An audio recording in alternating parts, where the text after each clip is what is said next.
প্রবাসী টিভি সারা বিশ্বে বাংলাদেশ। আমি এখন আছি শাহজালাল ইন্টারন্যাশনাল এয়ারপোর্ট। দেশ বিদেশে প্রবাসী ভাই বোনেরা যারা দেখছেন আজকের আমাদের এই প্রবাসী টিভি, আমি দেখাতে চাচ্ছি আজকে আমাদের বাংলাদেশের প্রধান উপদেষ্টা ডক্টর ইউনূস আসবেন। এই জন্য সাধারণ জনতার উৎসব এবং ভিড়, সবাই এক নজর দেখার জন্য আসছেন।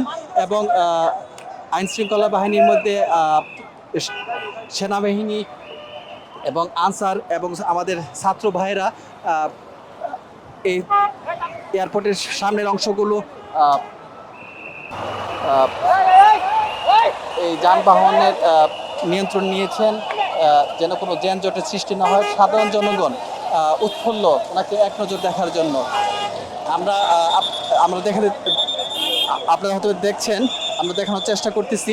সাধারণ জনগণ আস্তে আস্তে এখানে ভিড় হয়েছেন আমাদের ডক্টর ইউনূস বাংলাদেশের প্রধান উপদেষ্টা ওনাকে দেখার জন্য। আমি দেখাচ্ছি সাধারণ জনগণের যে উৎসুক, আমাদের সেনাবাহিনী ভাইয়েরা আছেন এখানে, আমাদের ছাত্রী ভাই এবং বোনেরা আছেন। ওনারা চেষ্টা করতেছেন এই এয়ারপোর্টের সামনে যেন কোনো জ্যামের সৃষ্টি না হয়।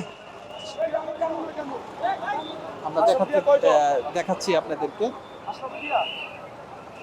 আপনারা হয়তো দেখতে পাচ্ছেন বিভিন্ন মিডিয়াও আসছেন এখানে। সাধারণ জনগণ আস্তে আস্তে ভরে যাচ্ছে রাস্তা, তাকে এক নজর দেখানোর জন্য।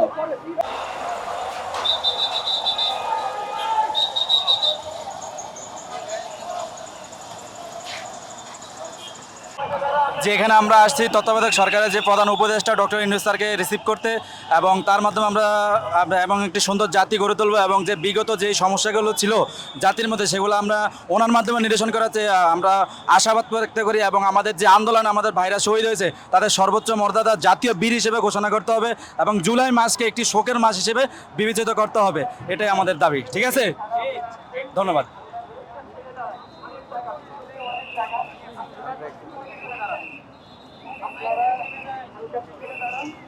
আসসালামু আলাইকুম। আমার নাম নুসরাত জাহান সুমাইয়া। আমি গাজীপুর থেকে পায়ে হেঁটে এখানে আসছি শুধুমাত্র ডক্টর ইউনূসকে বরণ করার জন্য। এখানে সবাই দোয়া করবেন এবং দেশের জন্য, দেশের যদি উন্নত হয় সেদিকে খেয়াল রাখবেন। ওকে, আসসালামু আলাইকুম।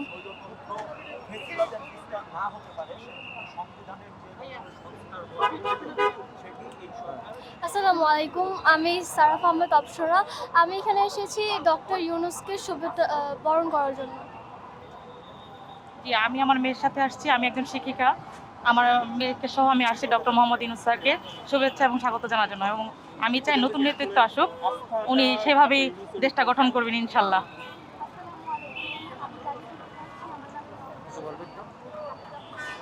আমি রাজশাহী থেকে এসেছি শুধুমাত্র ওনার সাথে শুভেচ্ছা বিনিময় করার জন্য বা ওনার এক নজর দেখার জন্য। আমি মাত্র রাজশাহী থেকে নেমেছি এবং নামাজ পড়ে আমি এখানে চলে এসেছি, না খেয়ে এখন আছি। আমরা ওনার জন্য ওয়েট করতেছি, ওনার জন্য শুভকামনা।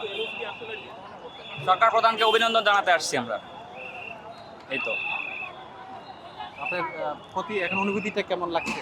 এখন খুবই ভালো অনুভূতি লাগতেছে আমাদের। আমরা নতুনভাবে দেশটাকে সাজাতে পারবো এই আশা নিয়ে আমরা আসছি। আমরা আমাদের মত প্রকাশের স্বাধীনতা পাইছি, এই জন্য আমরা খুবই খুশি।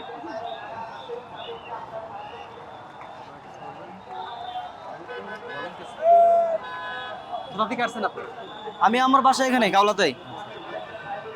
আপনার প্রতিক্রিয়া কি এই যে আসছেন? জি জি, এই যে আসছেন এখানে কি বিষয় নিয়ে আসছেন বলেন আমাকে। আমরা আসছি আমাদের তত্ত্বাবধায়ক সরকারকে গ্রহণ করার জন্য, স্বাগত জানানোর জন্য। তো শুধু স্বাগত জানালে হবে না, আমার কিছু কথা আছে যে আমাদের ভাই যারা যারা ইতিমধ্যে শহীদ হয়েছেন তাদের হত্যার বিচার চাই। সুষ্ঠুভাবে সুন্দরভাবে বিচার কার্য করার জন্য আমরা এই তত্ত্বাবধায়ক সরকার ডক্টর ইউনূস সাহেবকে তার কাছে আমরা এই বার্তাটি পৌঁছানোর জন্য এসেছি যে আমাদের ভাইদের হত্যার বিচার খুব দ্রুত এবং আমাদের ছাত্র সমাজের সামনেই এই হত্যার বিচারগুলো করতে হবে।